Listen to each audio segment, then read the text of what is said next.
मौर्य जैसा विशाल साम्राज्य जब गिरता है तो अपने पीछे क्या छोड़ जाता है? सिर्फ एक खालीपन। या फिर उस राख से कई नई चिंगारियां भड़कती हैं? आज हम इतिहास के एक ऐसे ही दौर की गहराई में उतर रहे हैं। वो दौर है 200 ईसा पूर्व से 300 ईस्वी के बीच का। वो 500 साल जब भारत का पॉलिटिकल मैप कह सकते हैं पूरी तरह से बदल गया था। ये वो समय था जब भारत की सरहदों पर लगातार दस्तक हो रही थी और देश के अंदर भी नई शक्तियां जन्म ले रही थी। इसे सिर्फ आक्रमण का दौर कहना मुझे लगता है ठीक नहीं होगा। ये असल में भारत के बनने और बदलने की एक बहुत दिलचस्प कहानी है। बिल्कुल। तो चलिए इसे परत दर परत खोलकर देखते हैं। कहानी की शुरुआत होती है मौर्य साम्राज्य के बिखरने से। एक केंद्रीकृत शक्ति खत्म हो चुकी थी तो उत्तर पश्चिम का जो दरवाजा था वो एक तरह से खुल गया था। और मध्य एशिया की जो बेचैन जनजातियां थीं वो उस दरवाजे पर नजर गड़ाए बैठी थीं। और इसकी शुरुआत होती है एक डोमिनो इफेक्ट से, जिसका पहला डोमिनो, मजे की बात है, भारत से हजारों मील दूर चीन में गिरा। चीन की महान दीवार। हाँ। जब चीन ने अपनी वो मशहूर दीवार खड़ी कर दी तो यूची जैसी जो खाना बदूश जनजातियां थीं उनके लिए पूरब का रास्ता बंद हो गया। तो नतीजा?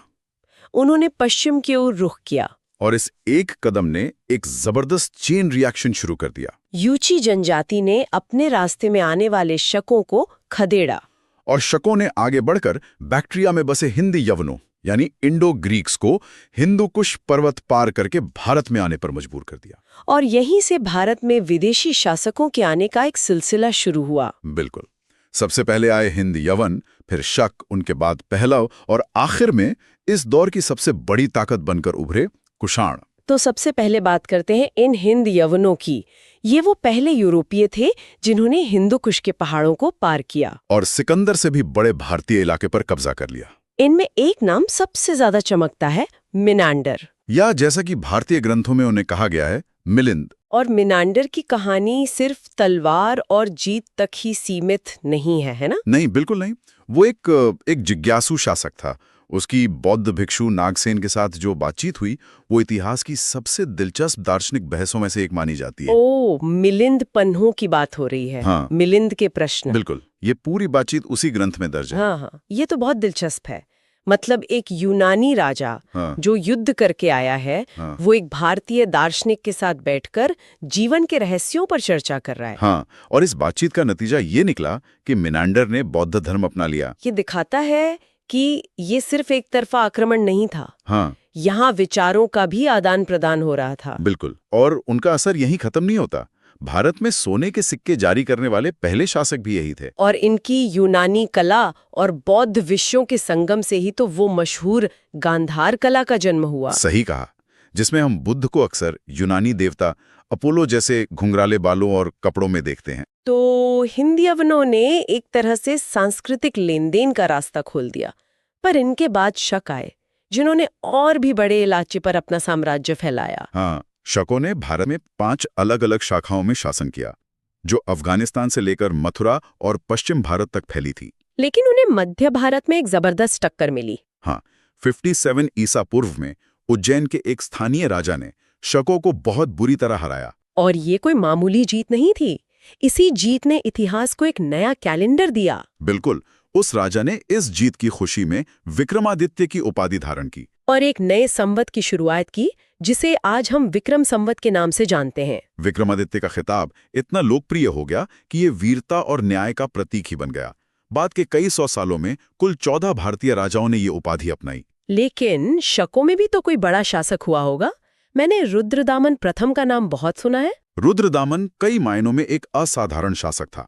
उसकी सबसे खास बात है उसका जूनागढ़ अभिलेख। अच्छा। सोचिए, एक विदेशी मूल का शासक और वो भारत में विशुद्ध संस्कृत में पहला लंबा शिलालेख जारी करवा रहा है। ये तो कमाल है। मतलब वो अपनी पहचान एक बाहरी आक्रमणकारी के तौर पर नहीं बनाना चाहता था। वो खुद को एक भारतीय संस्कृति के संरक्षक के तौर पर स्थापित करना चाहता था।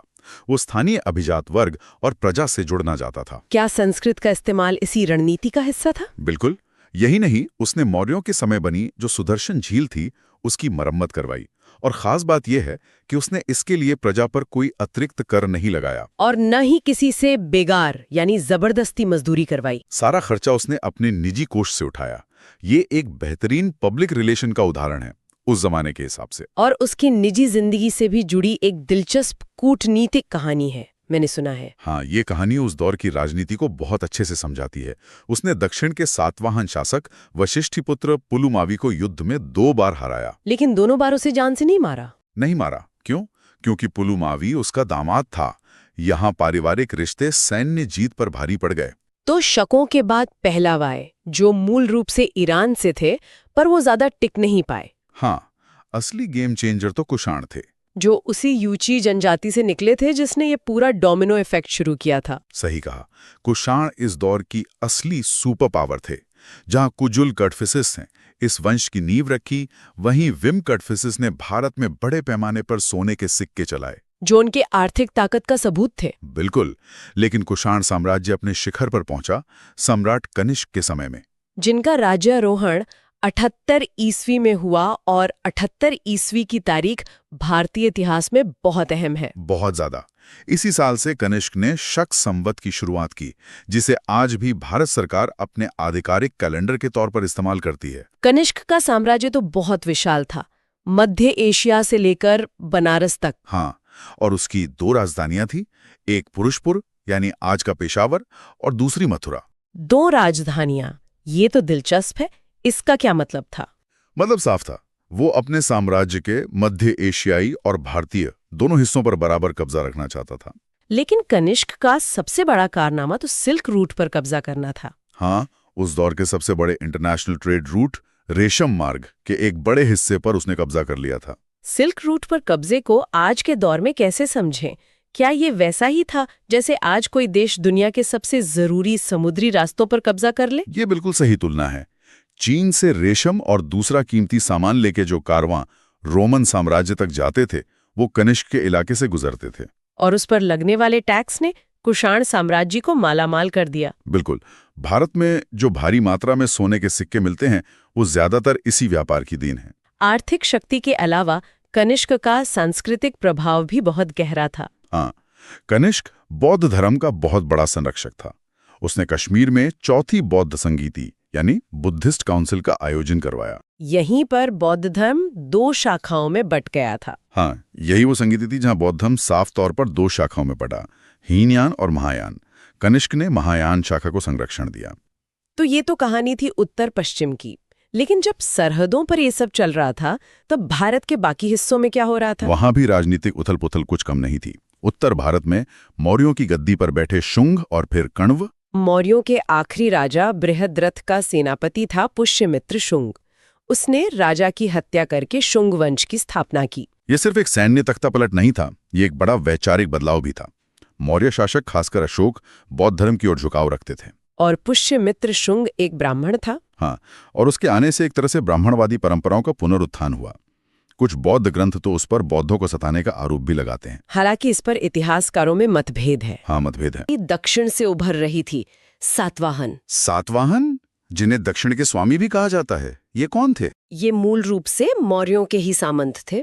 जैसे ही केंद्र में मौर्य शक्ति कमजोर हुई, इन्होंने महाराष्ट्र आंध्रा के इलाके में खुद को स्वतंत्र घोषित कर दिया। और इनकी राजधानी प्रतिष्ठान या पैटर्न थी। हाँ, और इस वंश का संस्थापक सिमुक था। उनकी एक सामाजिक विशेषता बहुत अनोखी थी, अपनी माँ के नाम का इस्तेमाल करना। हाँ, शासक अपने नाम के आगे अपनी माँ का नाम लगाते थे, जैसे गौतमी पुत्र शातकर्णी या वशिष्ठी पुत्र पुलुमावी। तो इसका मतलब है कि ये एक मात्र सत्तात्मक समाज था। यहीं पर बात दिलचस्प हो जाती है। नाम में माँ को सम्मान देना एक बात है, लेकिन समाज और उत्तराधिकार का नियम पूरी तरह से पितृसत्तात्मक ही था। अच्छा, तो गद्दी हमेशा बेटे को ही मिलती थी। हाँ, ये उस दौर में महिलाओं की जटिल स्थिति को दिखाता है। सम्मान था पर सत्ता नहीं। इसके अलावा एक और महत्वपूर्ण काम जो उन्होंने शुरू किया, वो था ब्राह्मणों को कर मुक्त भूमि अनुदान देने की प्रथा, जिसका भारतीय सामंतवाद पर बहुत गहरा प्रभाव पड़ा। बिल्कुल। इनके कुछ प्रमुख शासकों की बात करते हैं।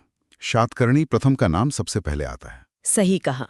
उसने दक्षिणा पथपति यानी दक्षिण के पथ का स्वामी की उपाधि ली और अपनी ताकत दिखाने के लिए 2 अश्वमेध यज्ञ करवाए, जो उस समय किसी भी राजा के लिए एक बहुत बड़ी घोषणा होती थी। निश्चित रूप से। और फिर एक शासक ऐसा भी हुआ जो योद्धा से ज्यादा कवि था। वो थे राजा हाल। सोचिए, उस उथल-पुथल के दौर में एक राजा बैठकर प्राकृत भाषा में प्रेम कविताओं का एक संकलन गाथा सप्तशती तैयार कर रहा था। ये हमें उस युग की एक अलग ही तस्वीर दिखाता है। हाँ, एक मानवीय तस्वीर। लेकिन सातवाहन वंश का असली पुनरुद्धारक तो गौतमी पुत्र शातकर्णी को माना जाता है। बिल्कुल। उन्होंने सातवाहन वंश की खोई हुई प्रतिष्ठा को फिर से स्थापित किया। उन्हें शक विनाशक भी कहा जाता है, क्योंकि उन्होंने शक शासक नहपान को हराया था, बुरी तरह हराया था। इसका हमारे पास ठोस पुरातात्विक सबूत भी है। नासिक के पास 8000 से ज्यादा चांदी के सिक्के मिले हैं, जिन पर पहले नहपान का नाम था, लेकिन गौतमी पुत्र ने उन पर अपना नाम दोबारा ठप्पा लगवा दिया। ये तो सत्ता का एक खुला प्रदर्शन था। हाँ, और उनकी उपाधियां भी कुछ कम नहीं थी। त्रिसमुद्र ओए पीतवाहन, इसका क्या मतलब है? इसका मतलब है वो जिसके घोड़ों ने 3 समुद्रों का पानी पिया हो, यानी अरब सागर, बंगाल की खाड़ी और हिंद महासागर। ये उनके साम्राज्य के विशाल विस्तार का एक काव्यात्मक दावा था। सही कहा। उनके बाद आए वशिष्ठीपुत्र पुलमावी, जिनकी कहानी हम रुद्रदामन के दामाद के रूप में सुन चुके हैं। और फिर अंतिम महान शासक हुए यज्ञश्री शातकर्णी। उनके सिक्कों पर जहाज का चित्र मिलता है। इसका मतलब साफ है कि सातवाहन समुद्री व्यापार में बड़े खिलाड़ी थे। एकदम सही। वे रोम के साथ होने वाले आकर्षक समुद्री व्यापार में एक प्रमुख शक्ति थी। तो ठीक है, हमने इन सभी राजवंशों, आक्रमणों और युद्धों की बात कर ली है। अब इन सबको एक साथ रखते हैं। इन 500 वर्षों के मंथन के बाद भारत में क्या बदला? इसकी स्थायी विरासत क्या थी? जैसा कि मैंने शुरू में कहा था, ये एक स्वर्णिम संक्रमण था। इसने भारत को कई तरीकों से हमेशा के लिए बदल दिया। चलिए कुछ ठोस उदाहरणों से समझते हैं। तकनीक के स्तर पर क्या बदलाव आए? मध्य एशियाई संपर्कों से निर्माण में पकी हुई ईंटों और छत पर टाइल्स का इस्तेमाल आम हो गया। सैन्य तकनीक में भी बड़ा सुधार हुआ। लगाम और काठी के बेहतर इस्तेमाल ने एक कुशल घुड़सवार सेना को जन्म दिया, जो आने वाली सदियों में युद्ध का नतीजा तय करने वाली थी। और रोजमर्रा की जिंदगी पर क्या असर हुआ? पहनावा बदला? निश्चित रूप से।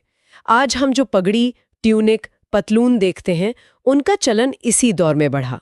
प्रशासन में भी क्षत्र प्रणाली आई और शासकों ने देवपुत्र यानी ईश्वर का पुत्र जैसी भव्य उपाधियां भी लीं। और ज्ञान विज्ञान के क्षेत्र में ये दौर कैसा था? ये बौद्धिक रूप से बहुत उर्वर था। अश्वघोष ने संस्कृत में बुद्धचरित लिखी, वात्स्यायन ने कामसूत्र की रचना की। और चिकित्सा के क्षेत्र में तो क्रांति ही आ गई। हाँ, चरक ने चरक संहिता लिखी और सुश्रुत ने जो शल्य चिकित्सा पर काम किया, उसके लिए उन्हें शल्य चिकित्सा का जनक माना जाता है। और आखिर में इस काल की सबसे बड़ी आर्थिक और कलात्मक विरासत। आर्थिक रूप से रोमन साम्राज्य के साथ अभूतपूर्व व्यापार हुआ। उस समय के रोमन इतिहासकार प्लिनी ने दुख जताते हुए लिखा था कि रोम का सारा सोना भारत की ओर बह रहा है। और कला के क्षेत्र में 3 महान शैलियों का उदय हुआ: गंधार शैली, मथुरा शैली और दक्षिण में सातवाहनों के संरक्षण में अमरावती शैली। तो संक्षेप में कहें तो मौर्यों के पतन के बाद का समय अराजकता या अंधकार का नहीं, बल्कि एक जीवंत उथल-पुथल का दौर था। ये आक्रमण, आत्मसात और नए विचारों के उदय का समय था, जिसने इस उपमहाद्वीप को सांस्कृतिक, आर्थिक और राजनीतिक रूप से हमेशा के लिए बदल दिया। बिल्कुल। और अंत में श्रोताओं के लिए एक विचारणीय प्रश्न छोड़ जाते हैं। हमने देखा कि सातवाहन शासक अपनी मां के नाम का इस्तेमाल करते थे, जो महिला सम्मान को दर्शाता है, लेकिन फिर भी समाज पितृसत्तात्मक था।